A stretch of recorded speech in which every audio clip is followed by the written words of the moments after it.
ladies and gentle humans, we've got a great show, great lineup of authors, and so without further ado, I want to introduce the very first one.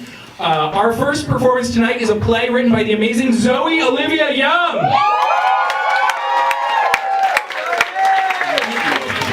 Nice for Zoe.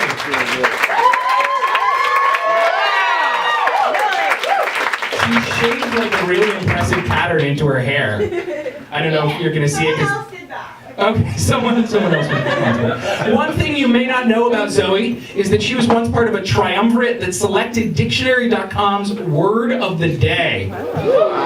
That's the correct noise, well done. And folks, that is an awesome amount of power, Word of the Day power. Zoe made sanguine the word of the day, and blood flowed in the streets. She selected deciduous, and everyone's flesh turned into leaves and fell off.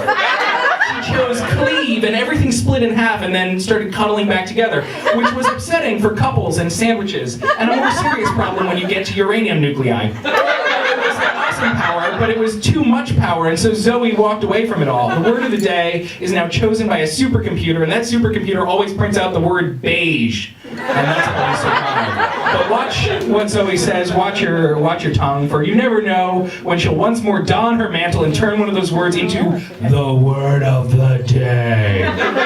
Without further ado, Zoe Olivia Young! So we have multiple associates tonight. Oh, is this one? Yes, it's working.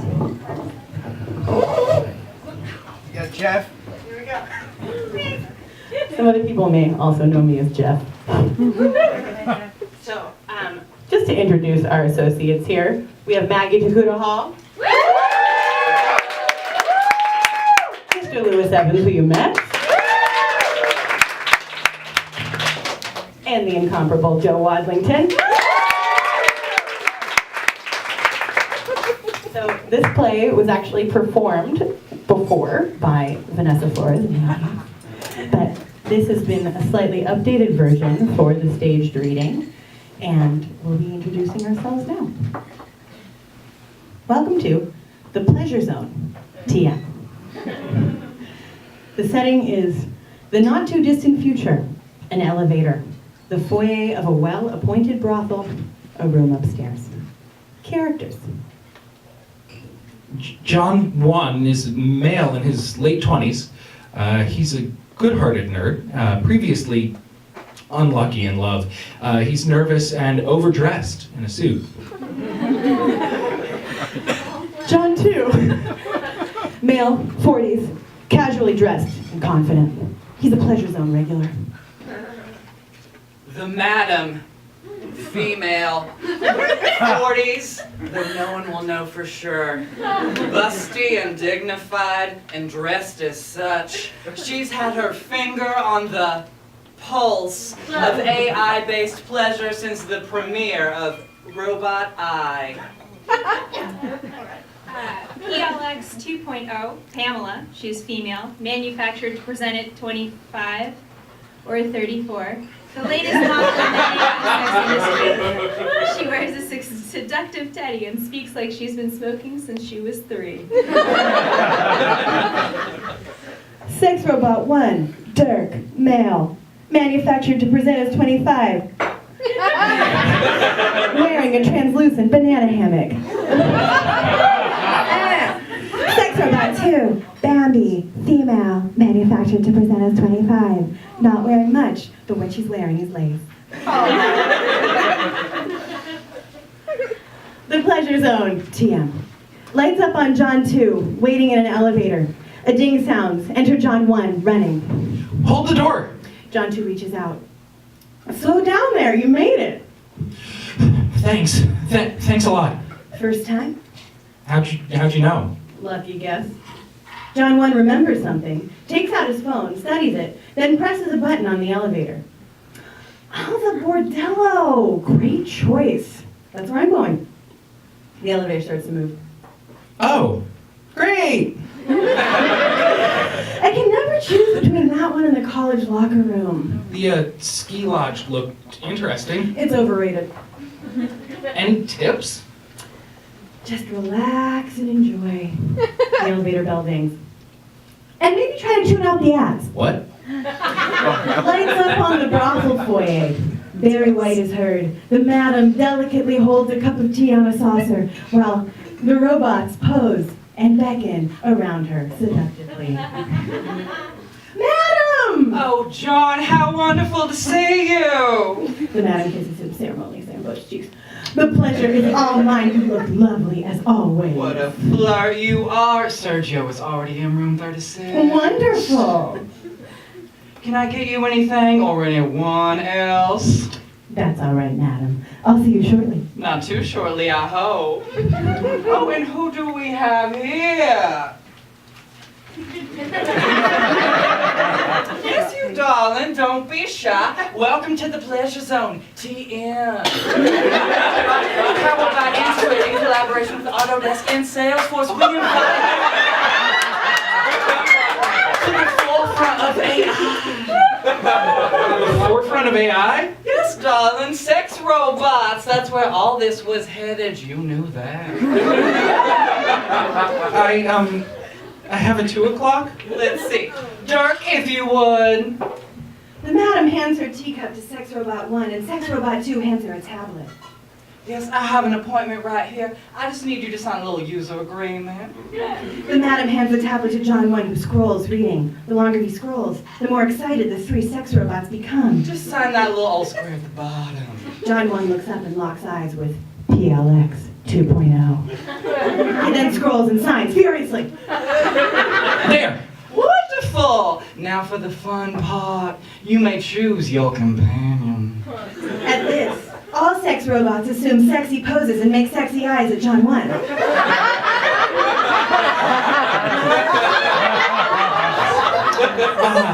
I signed up for the free version. Is this the premium floor? Even at the whisper of premium, the sex robots begin to moan. No, my dear, they're all part of the free trial, and what a package they are. Sex Robot 1 thrusts like a piston firing. The others applaud. Let me introduce you. This is Bambi. She's a very reliable model, a customer favorite. People love me on Yelp. Nice to meet you. Dirk here is our most popular 2032 model. All 5 of his limbs are programmed to vibrate at 2,000 frequencies. Enchante. And finally, we have Pamela. Hello. Pamela is the absolute latest in pleasure technology, the PLX 2.0. Oh.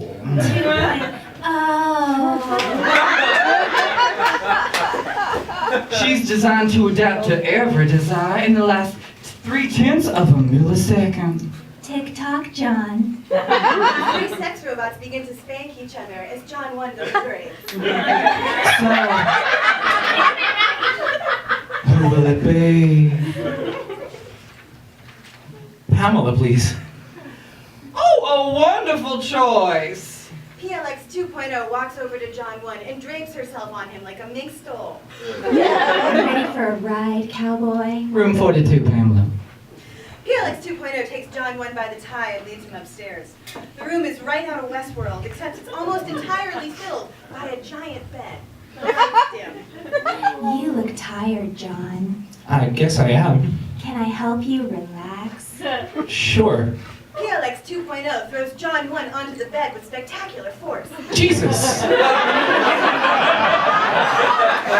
She flips him onto his belly and begins massaging him. John 1 succumbs instantly to her touch. Oh, that's wonderful. My fingers are equipped with the latest massage technology from Hitachi. Oh, John, your shoulders are so strong and powerful. Thanks. I try to bike once a week. It shows. You're such a sexy man.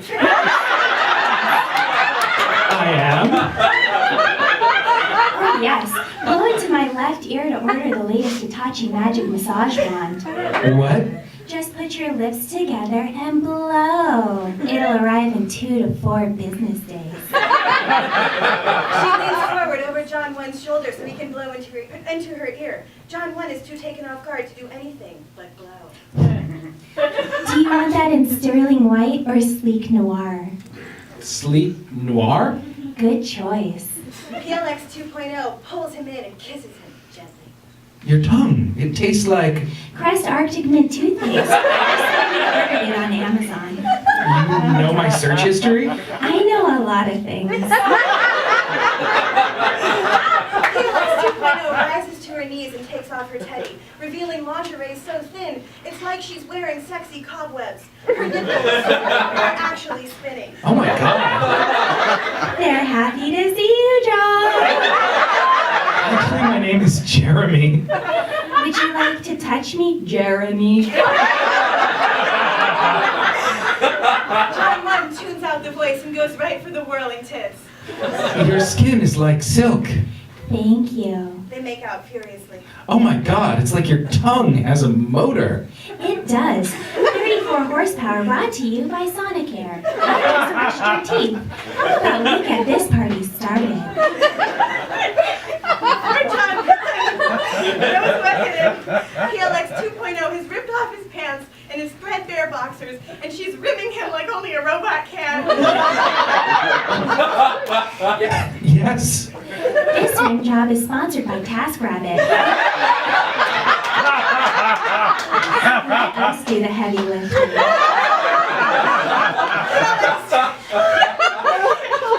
PLX 2.0 lifts John 1 off the bed like she's putting a coat into an overhead compartment. Jesus Christ, put me down. She does, and locks her lips back onto his rosebud. And she reaches around and gives him a good old rusty trombone. I'm getting close. Your orgasm is sponsored by Duggan's Funeral Home. The little death and the big one. John 1's dick goes limp. Okay, no. What's wrong, baby? Change ad choices. Oh, sure thing. PLX 2.0 absent-mindedly flops John 1's dick around as she lists the options. Drano, clearing the way for all your fluids. Next. Dr. Scholl's fungal cream staying 10 steps ahead of athlete's foot. Next. Got a dead pet? Try taxidermy. No, none of that. What? These ads aren't working. I didn't get that, baby. The ads... Talk to a person. No problem. We'll just have to go downstairs and talk to the madam. Really? She's the only other human in the building. Fine. John 1 goes to leave, but remembers he's naked from the waist down. He takes the sheet off the bed and wraps it around himself. I'll be waiting. Lights down on room 42. Lights up on the foyer, where the madam, with sex robots 1 and 2, are both tinkering with circuit boards on their forearms. Barry White is heard, then an elevator ding. Enter John 1 in sheet skirt. John, done so soon? I hope Pamela was to your liking. Upon seeing John 1, the sex robots shut their arms and assume standard sexy posing. Yes, she was great, but Yes? the ads were a little much. Oh, well, there is a price that one pays for a free service. If you're not buying the product, you are the product. How much is the premium? The sex robots convulse with pleasure at the mention of premium. Sex robot 2 approaches John and runs a finger down his chest. Just $3,500 a month. What? Our services are state of the art. You must understand what it means to pay for quality. Both sex robots whisper. Quality. Especially Pamela. She's the most advanced model on the market. But $3,500 is ridiculous. It's fine, darling. There's always an alternative. And what's that? Oh, a human relationship. John 1 pauses, then resignedly takes out his credit card.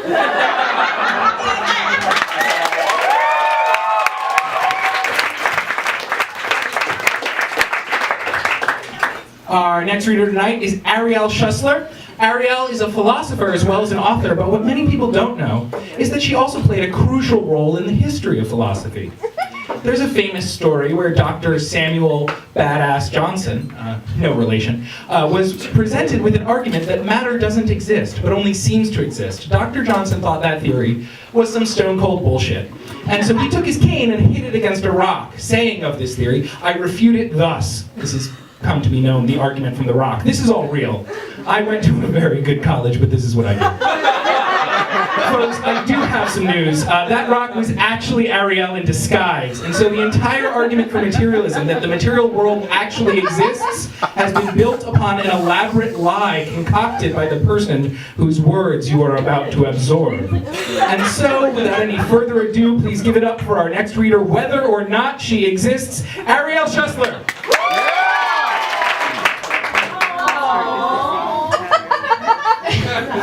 Excuse me while I short person in front of this. I'm tired of that.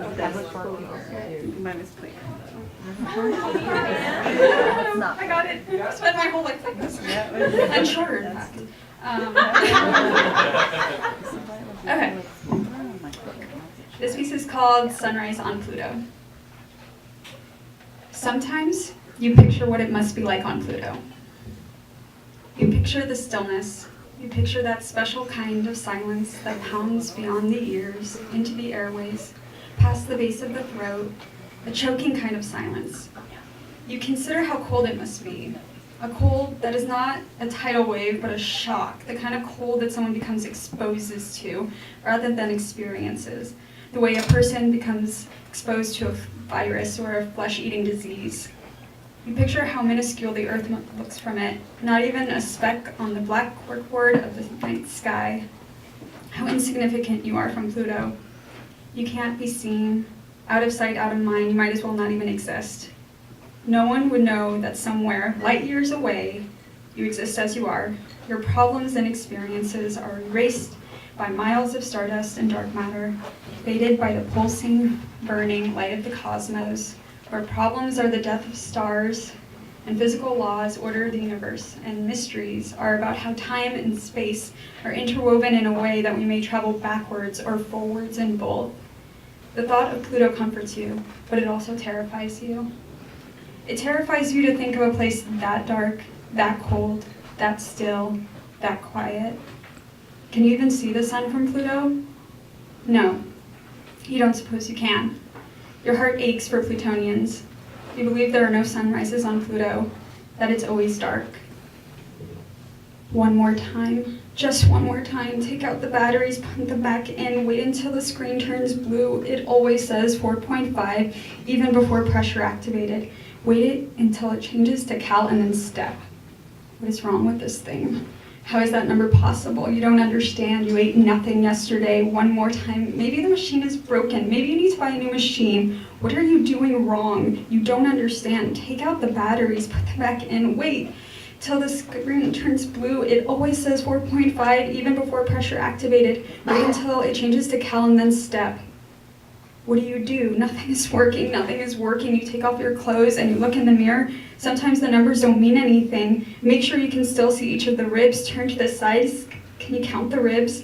You should be able to see the ribs. The ribs should stick out more. You shouldn't have to stretch to see the ribs. Where are your ribs? This is because of last night. This is last night you's fault. You hate last night you. That extra bite that you ate clings to you like a fanny pack. The extra bites from the months past stack on top of each other, a totem of fanny packs. The more fanny packs, the larger the sweater you have to pull over them.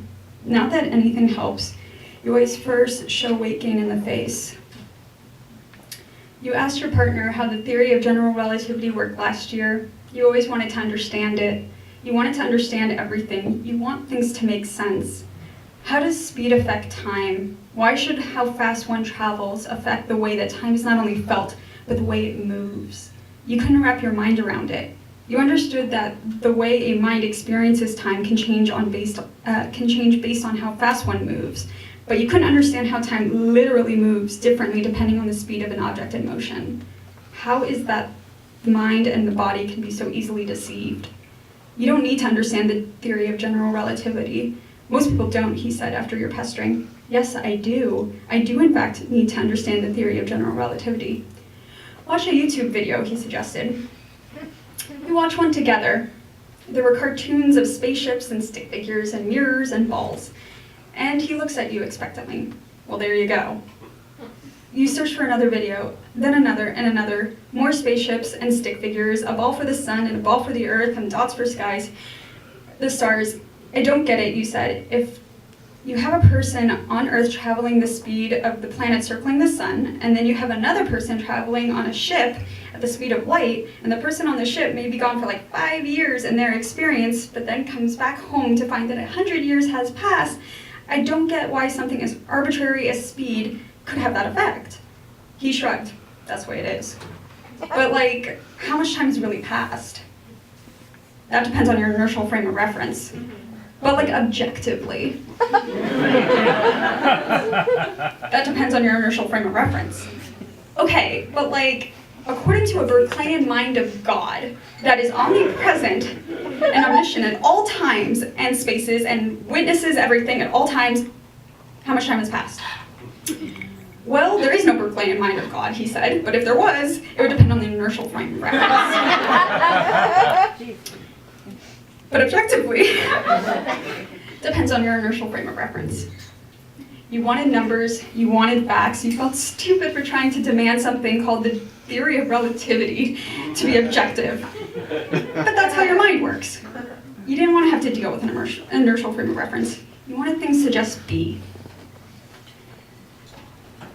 You can't even look in the mirror anymore because your face is a moon. Your face is not supposed to be a moon. Moon face, moon face, moon face. Your face is not supposed to be a moon. No pictures, no mirrors, all because of the moon face and the fanny packs and the large sweater. You're supposed to be small and pretty. You don't want to leave the house or get out of bed. Don't you want to take pictures again? Don't you want to be able to walk past a mirror without avoiding eye contact with the thing with the moon face and the fanny packs and the sweater? Don't you want to be small and pretty again? Well, you know what to do. Don't eat today. You won't eat today. But didn't you not eat yesterday? You didn't not eat wrong. You had an extra bite, and you didn't get that feeling. You know that feeling, the one right before bed. Your head is supposed to spin, and you're supposed to feel dizzy, and that's when you know you did it right. You're supposed to feel like you're about to pass out.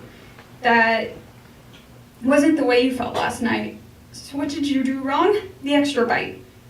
It's your fault that this isn't working. You're supposed to cut out the sugar and the carbs and eat the green thing, the leafy green thing. More of the leafy green thing. Throw out the candy bar you've been saving for a good day. Give your partner the candy bar. It isn't worth it, even though it's your favorite, even though you've been saving it. You know you'll hate yourself the next day when you're stepping on the scale. Don't eat. Then you'll be small and pretty. Or get sick. Find a way to get sick. 2 or 3 days of being sick, that's all it takes.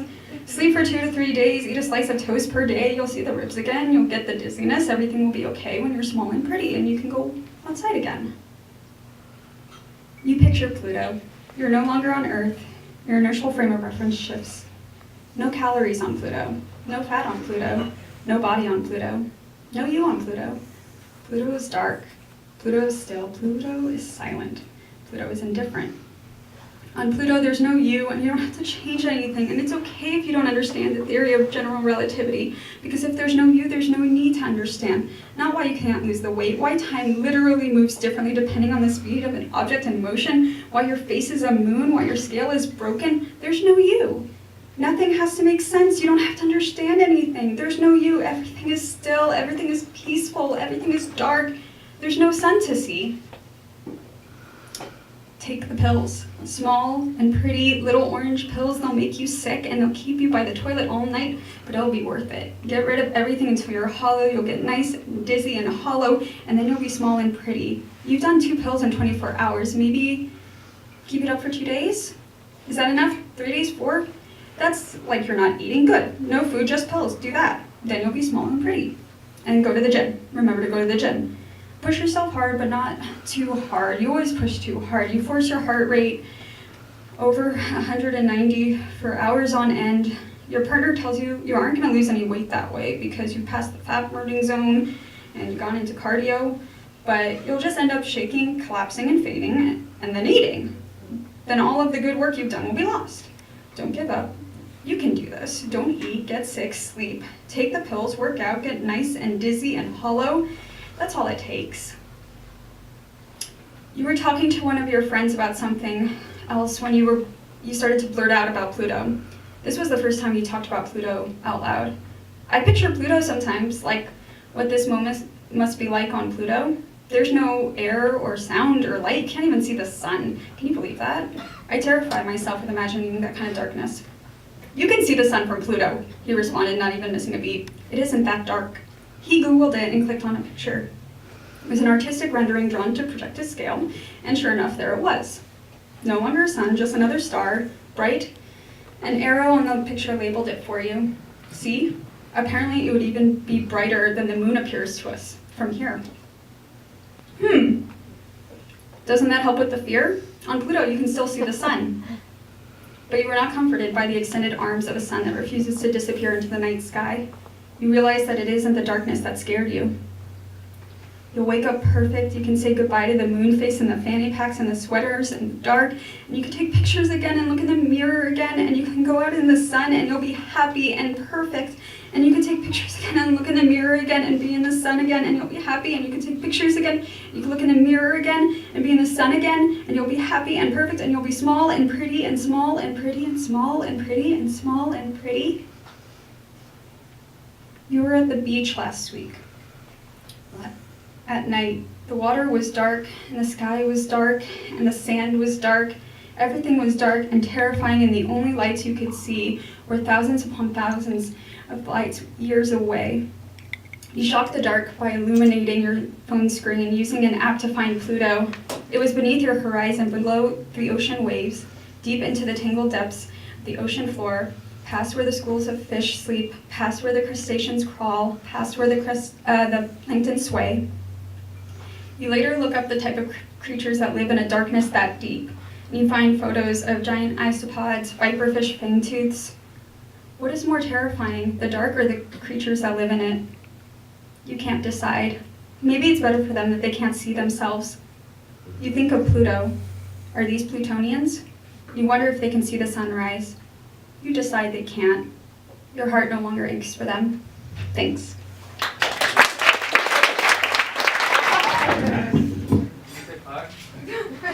Let's just assume I said fuck.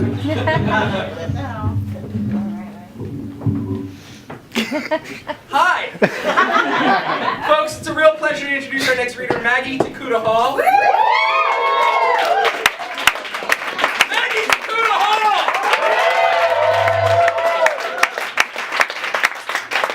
Those of you who've been here before have heard me mention that among her many, many amazing attributes, she is a banshee.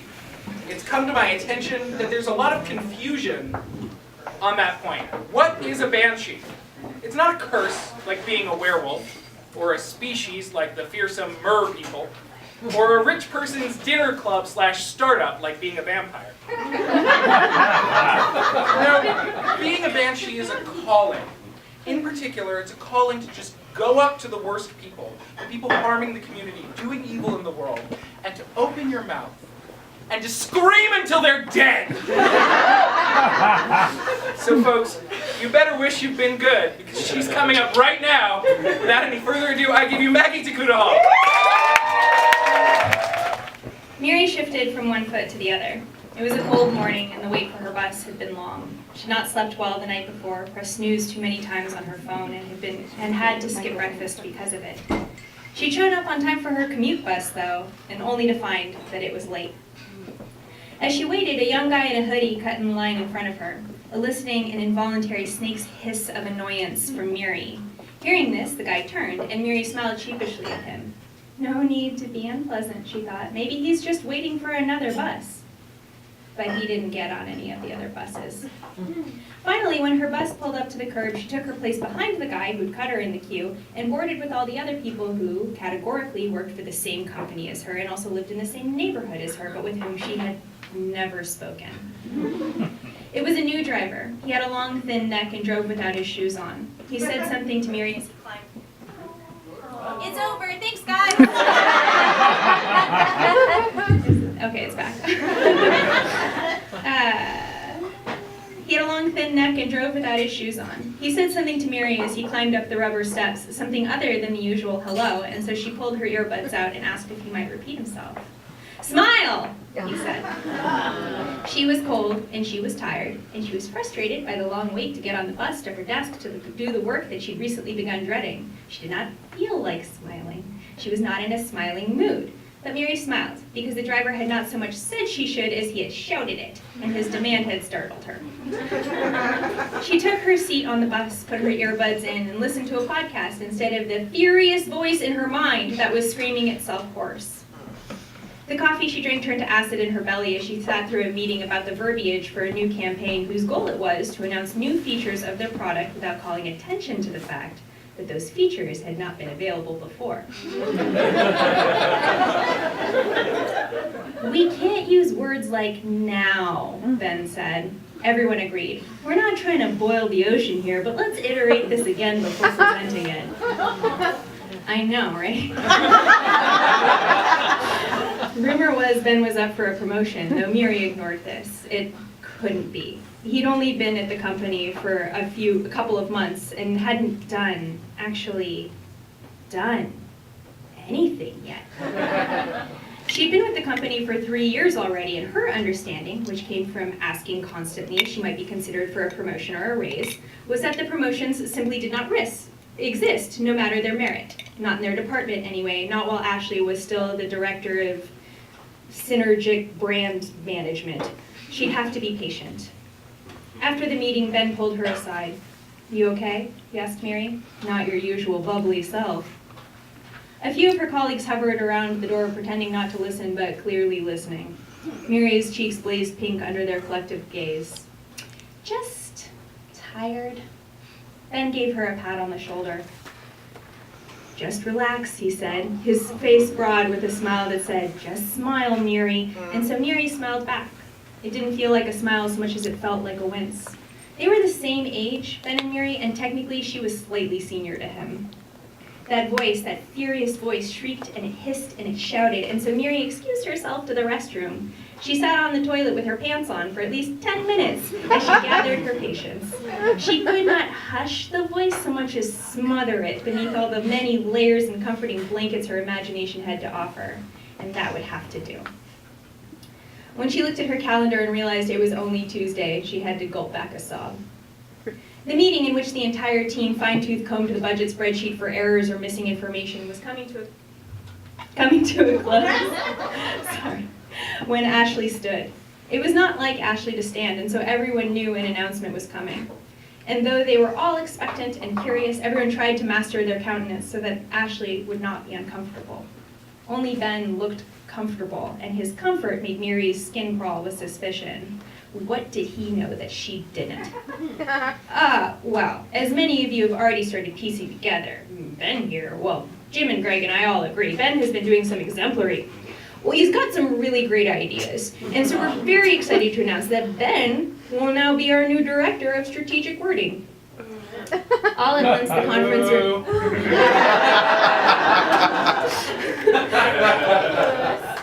This isn't a true story. All at once, the conference room split in two. On one side were all of Mary's colleagues, who smiled wide and offered their congratulations and shook Ben's hand.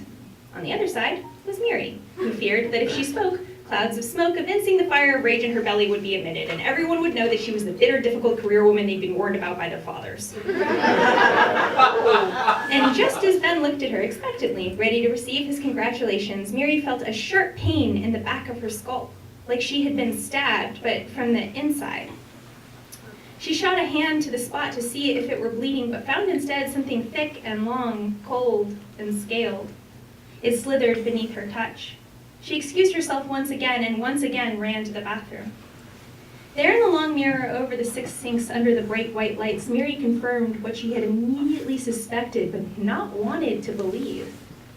Hastily, she tapped out an email to Ashley saying that she was suddenly ill and needed to go home immediately. And she hid in the bathroom until her lift came. It would be $100 plus hour-and-a-half ride long back to the city, but she didn't care. She couldn't be in the office, and she couldn't wait for the bus, and she sure as hell couldn't look Ben in his stupid directorial face as she waited. As she sat silently in the stall, the snake that now protruded from her scalp hissed.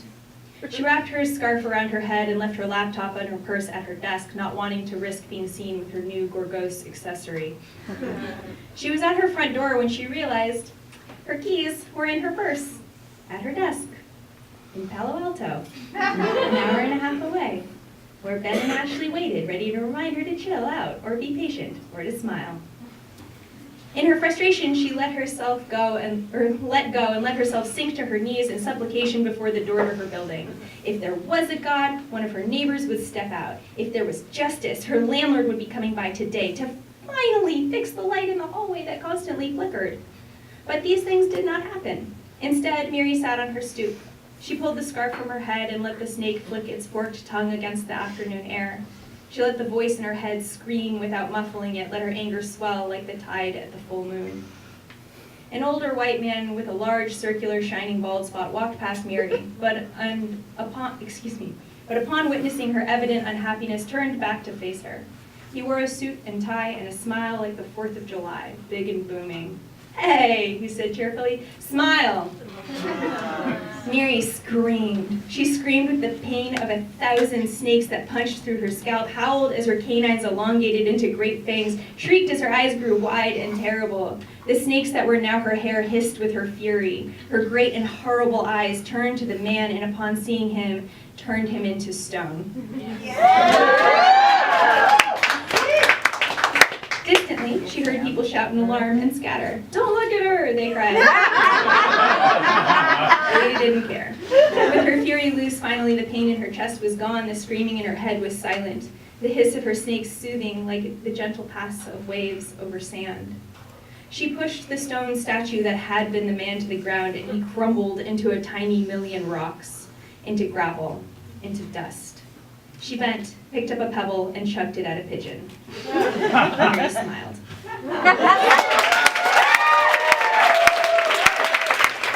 Folks, I'm really excited to welcome our next reader to the stage. Kelly Kidd was born in Knoxville, Tennessee. Kelly Kidd!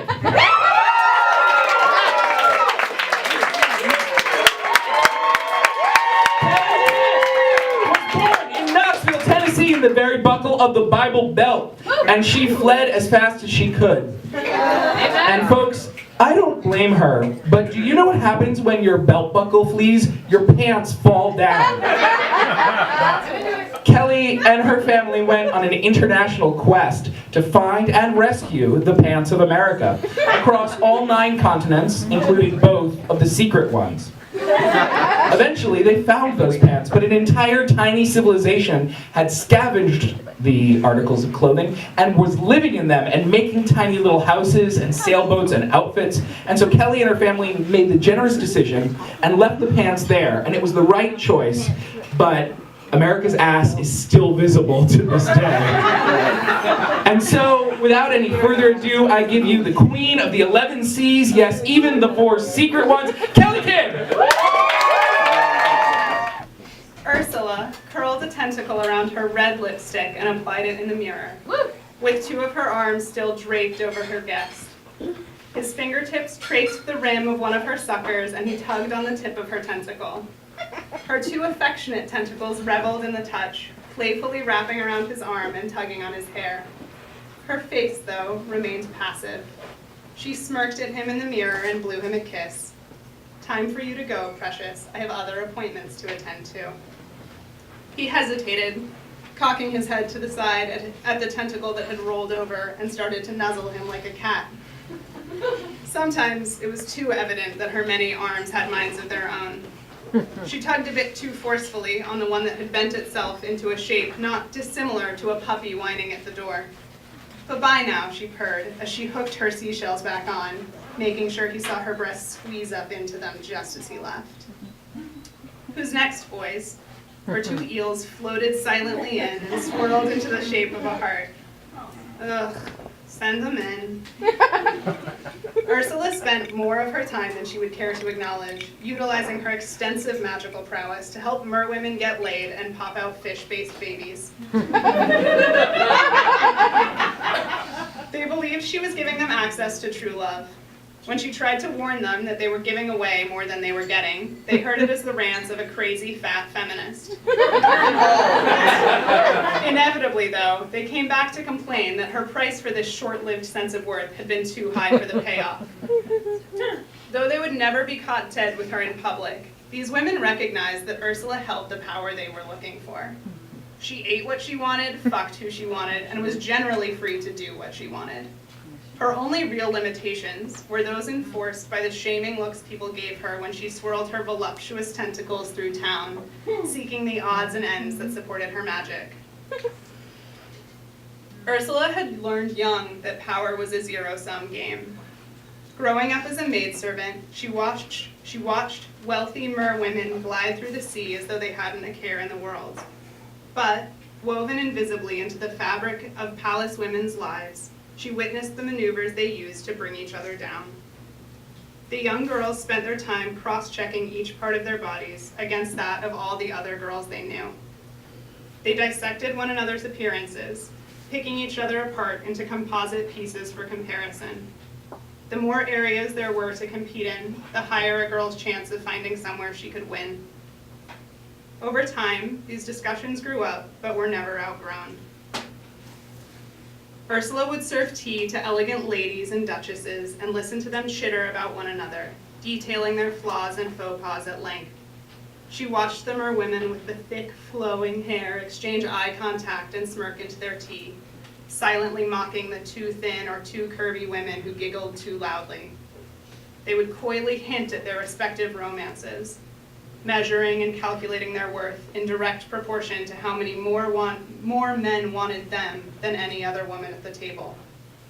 They used seduction to seal this sense of worth, and then quietly demolished other women's reputations for doing the same. Nearly invisible to these women, Ursula was also privy to their private lives. She quickly realized that, due to the shape of her body and her status, safely below theirs, they trusted her in a way they couldn't trust anyone else around them. She, necessarily, accepted them as they were, and so they could lament their tough choices to her. They would talk at her as she held their makeup palettes, applied their makeup, and laced their seashells. Seashells are not a particularly forgiving wardrobe. She spent many hours in her days assuring women that their tails curved just enough, that the shell strap didn't dig into their back fat, and that of course she wouldn't mention to their fathers how many meals they'd handed back untouched. Watching these women drain themselves and one another of nourishment, she knew there had to be another option. As a maidservant, Ursula had never been exposed to the discussions of men, and she wondered how they treated these considerations. As an octopus, she was also remarkably skilled at hiding.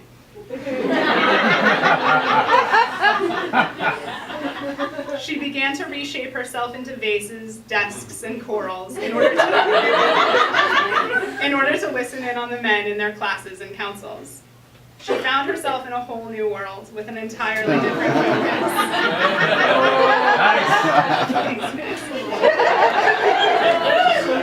The boys learned to wrestle and fight. Their conflict and power struggles were explicit, often playful, and even celebrated. Where girls learned singing, sewing, and beautifying, the boys learned the structure of the ocean. They even, she discovered, learned how to channel this knowledge into magic. She watched the boys fumble through enchantments in their classes.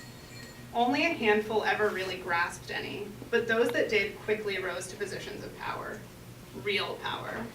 The kind that squabbles over eyebrows could only dream of approximating. Ursula was instantly seduced. Curled beneath desks or behind bookshelves, she began to attend as many classes as she could. Like many octopuses, her mother had died shortly after her birth, so she had an abundance of unsupervised time to practice. She was thrilled to find that her 8 dexterous legs with endless fingertips served her far more effectively than the 2 clumsy human hands of the young mermen. After quickly outpacing the male students, she began suctioning herself to the roofs of the sorcerers' caves to watch the subtleties and precision of their practice. Each of these viziers had his own craft, and had been drawn to a particular element of magic. The potion makers were precise and measured in their work, while spellcasters were energetic and unpredictable. All of them, she saw, aligned to a different awareness of the sea around them. She emulated this, got to know the ocean personally. She came to adore the grace of her round, tentacled body and its dance with the currents. Each of her tentacles had always had a personality of its own, something that had primarily caused her trouble.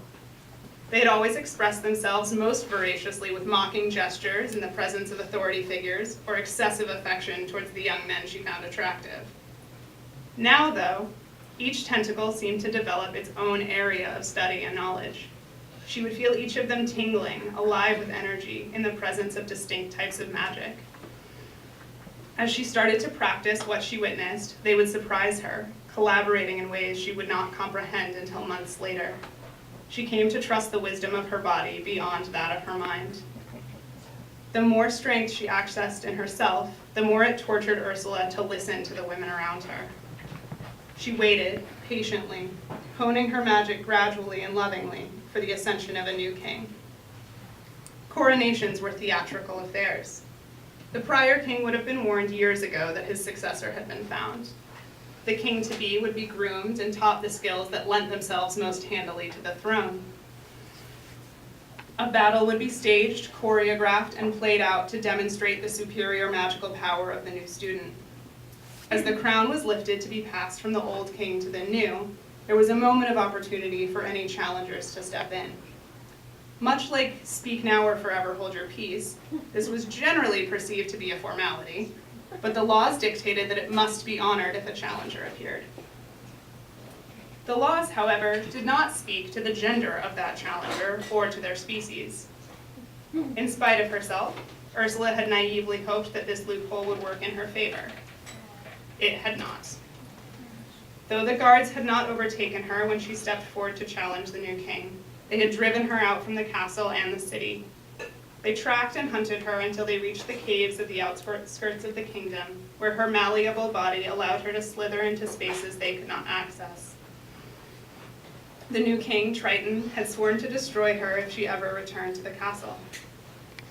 So, she had created her home here, alongside the other outcasts of the sea.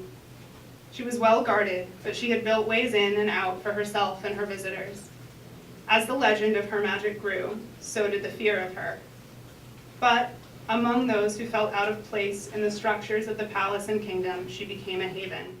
They heard in her story some glimmer of their own, and they sought her out.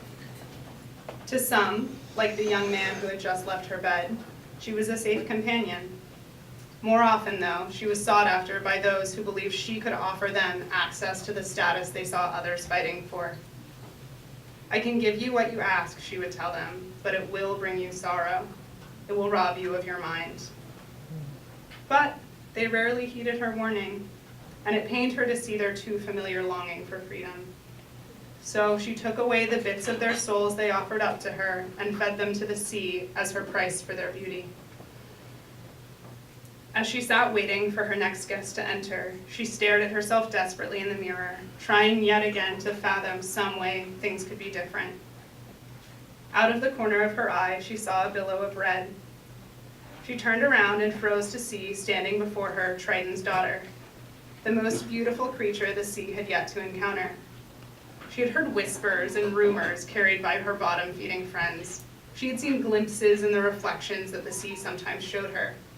But, in person, the girl was truly breathtaking.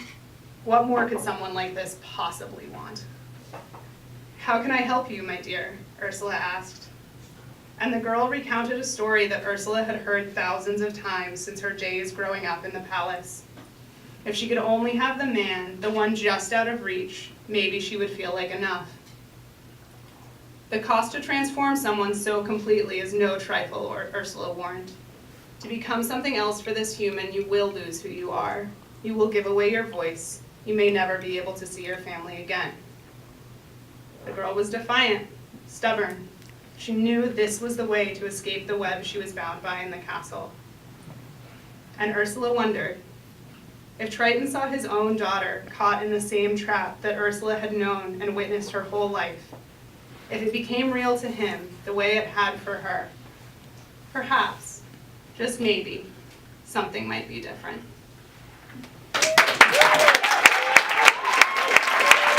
All right, folks, we come to the final piece of the night, final performance of the night. Our final piece is one that I wrote, but it will be read collaboratively by members of the Cliterary Salon team, whom you've already met.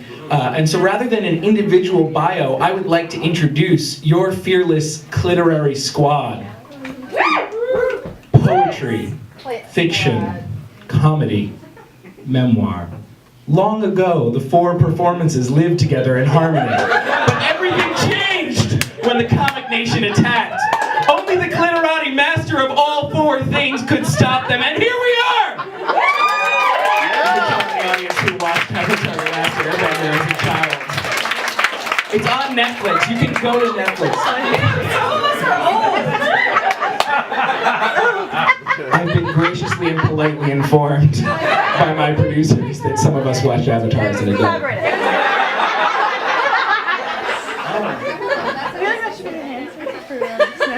The title of this piece is Bring Back Your Gaze, Stories Where the Queer Character Dies, Rewritten so the queer character doesn't die.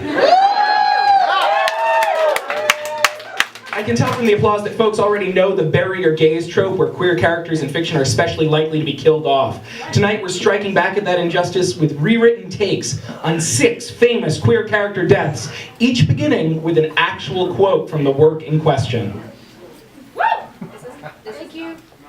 You got the switch? It's on now. There we go. Now we're on. All right. Yeah. Okay.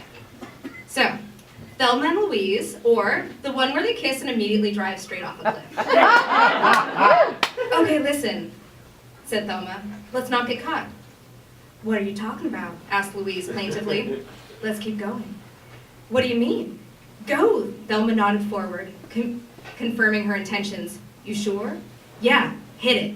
The lovers shared a brief kiss, and then Louise floored the accelerator, sending them hurtling toward the Grand Canyon.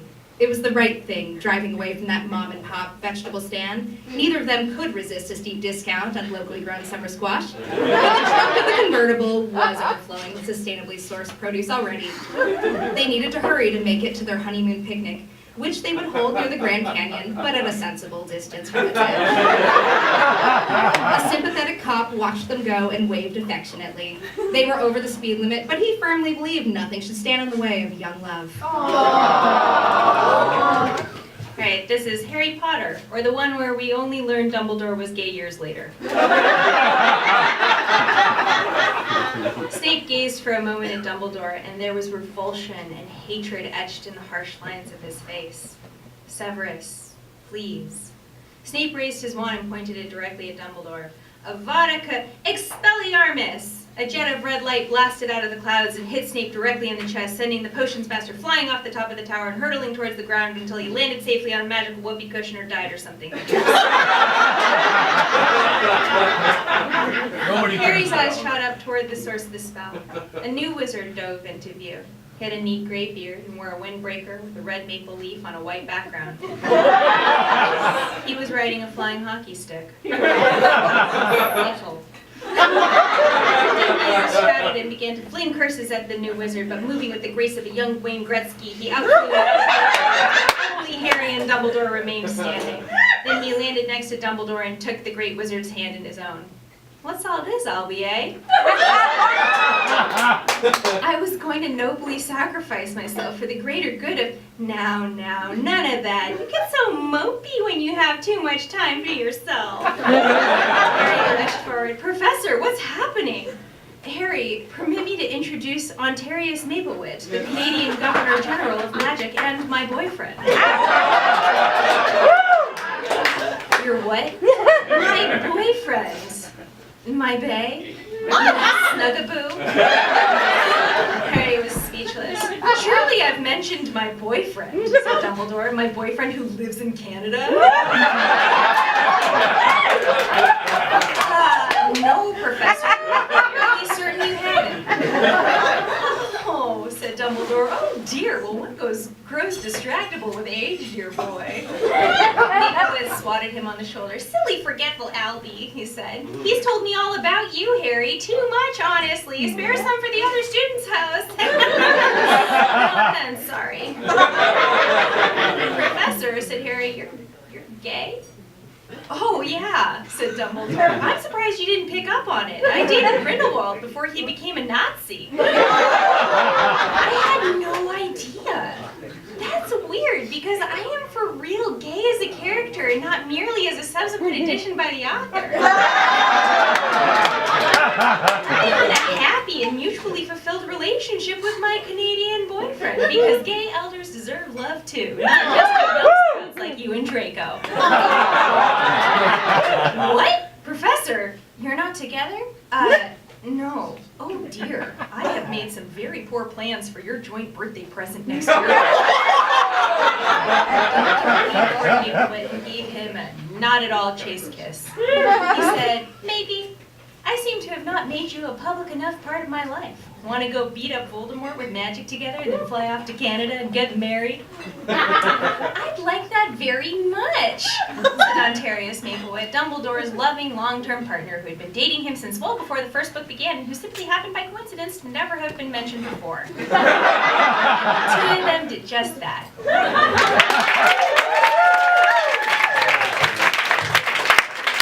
The portrait of Dorian Gray, or the one where a beautiful immortal does himself in for no particular reason. Dorian looked round and saw the knife that had stabbed Basil Hallward. He had cleaned it many times until there was no stain left upon it. It was bright and glistened. As it had killed the painter, so it would kill the painter's work and all that that meant. It would kill the past, and when that was dead, he would be free. It would kill this monstrous soul life, and without its hideous warnings, he would be at peace. He seized the thing and raised it high to stab the painting. But in the instant of crisis, he reconsidered. An ordinary man's sins reside in his body, weighing down his flesh and bearing him towards the grave. Through great good fortune, which Dorian deserved only because he was so hot. So hot! His own sins lay heavy not on his own breast, but on the lifelike yet lifeless form of the canvas displayed before him. Were he to destroy it, might not his sins, thus freed, defile his body rather than pass easily into the ether? Was not the more prudent course to preserve this magical artifact at all costs and reap the benefits of prolonged life, constant hot young twink bod, and unlimited license to get freaky? Dorian Gray set the knife aside. Within the hour, he was at a certain discreet and sumptuous gentleman's club, snuggled up in a luxurious Persian rug, giving long and decadent handjobs to two dukes as he sucked off a viscount. You can still find him there today.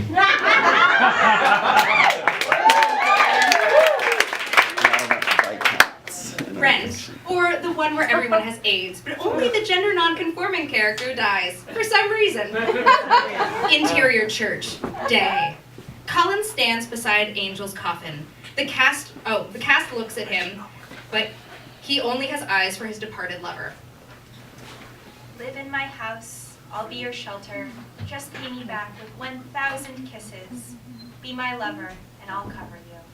From within the coffin, muffled. Open this lid. I am still living. The tale of our love is only beginning. Angel, you're alive? Collins rips the lid off the coffin. Angel floats out on wires and does an elaborate dance number on the altar. Incredibly loudly and repetitively. Do folks want me to sing this? Yes! 525,600 hours. 525,000 hours, so dear. 525,000 hours till my 80s. I'm gonna live long, gonna dance on my beer. More daylights, more sunsets, more midnights, more cups of coffee. Thanks highly active antiretroviral drugs. 525,600 hours. I'm gonna live for the rest of my life.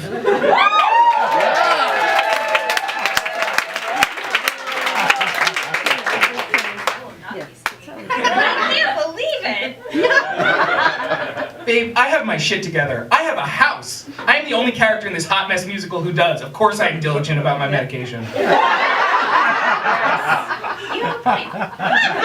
Now let's blow this straight-ass nonsense and move to San Francisco. You've got a programming degree from MIT, I'm a genius tastemaker, the weather's great, and Santa Fe is where roadkill goes to die. mask says nothing when confronted with these inarguable truths. Collins and Angel exit stage west, headed for California. And in the affordable wonderland of San Francisco, they never had to worry about rent again. Buffy the Vampire Slayer. Or one woman gets fridged for another woman, so that's nice. Tara lies dead on the floor, shot by some dude. Seriously, fuck that guy. Classic Pieta weeping. She does some magic, and freaky mists appear to begin to swirl. To the freaky mists. Hear me, keeper of darkness. He is the freaky mist. Witch, how dare you invoke Osiris in this task? Please bring her back. You may not violate the laws of natural passing. How? How is this natural? It is a human death by human means. You raised one killed by mystical forces. This is not the same. She is taken by natural order. It is done. Excuse you, did you just mansplain mortality and magic to me? No, I am a fucking bitch. I have raised the dead. I know my way the fuck around these things. Bring back my girlfriend. When I do it, it's technically called godsplaining, not mansplaining. So you think you're above the whole sexist ego trip because you're a god, not a man? Correct. I am a numinous being from far beyond your plane. I comprehend what you cannot fathom. My power transcends the bounds of your limited imagination, and...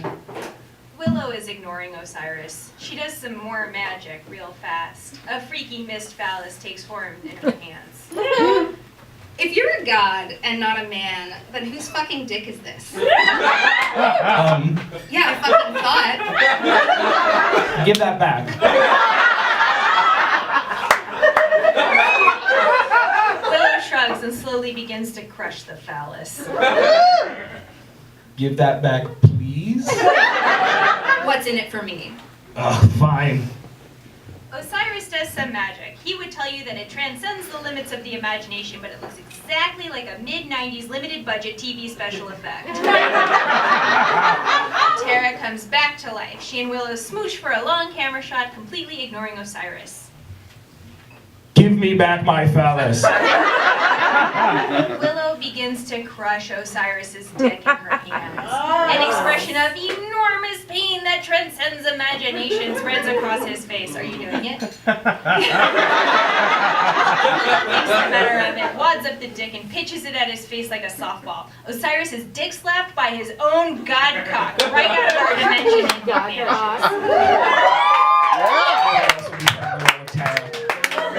Willow, you saved me from death. How can I ever repay you? Babe, our relationship isn't transactional. I saved you for you, not for what you can do for me. Oh, that reminds me. One sec. Willow snaps her fingers. We smash cut to some fucking guy who's walking down the street real proud of his shitbag self. Suddenly, he catches fire and is incinerated in terrible agony in seconds. What was that?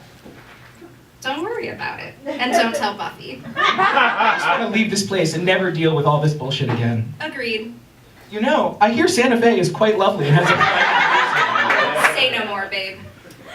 Willow shakes out her arms and then wiggles her nose dramatically. She and Tara disappear in an explosion of rainbows and mutual affirmation, and they live happily ever after.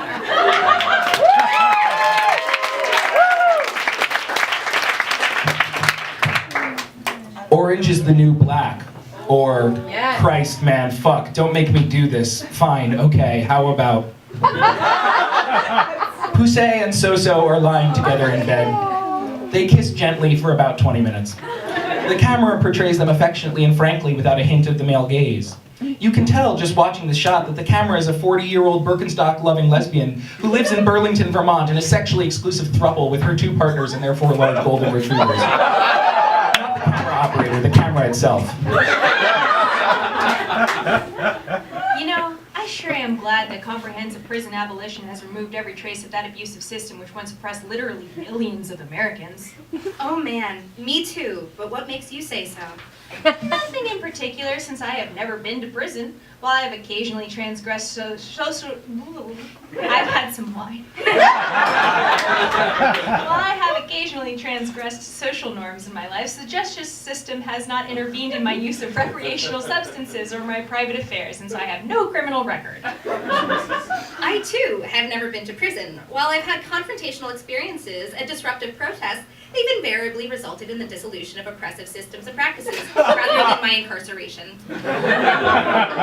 So proud of your activism. And I'm so glad that we met on that Queer Women's Organic Farm biking trip in Bavaria and not in prison, a place which neither of us has ever been at real risk of being said. Agreed. They resume kissing and are sexually, physically, and emotionally affectionate and intimate for like 80 more minutes. The credits roll. Every person credited is a woman or a person of color or a queer or trans person or a prisoner or the close kin of a prisoner. A former prisoner. There are no more prisoners. There are no more prisons. After the credits, there is a leisurely B-roll sequence of abandoned prisons being efficiently dynamited. There is no more use for prisons. For that matter, there is no other use for dynamite. The timestamps on this footage show that all this necessary work occurred in the distant past. Then we see queer ex-felons voting without impediment, being humanely reintegrated into their communities, and celebrating marriages or other non-patriarchal family rituals and rites. Occasionally there's an American flag, but not like in an aggressive way. You look outside the window. All of this work has already taken place. This is simply a documentary. I'm not crying. You're not crying. America is beautiful. The end.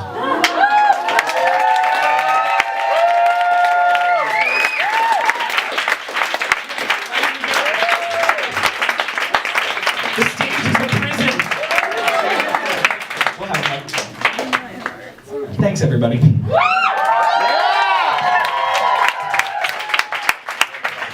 do that. You can just take these off. Folks, thank you so much for coming.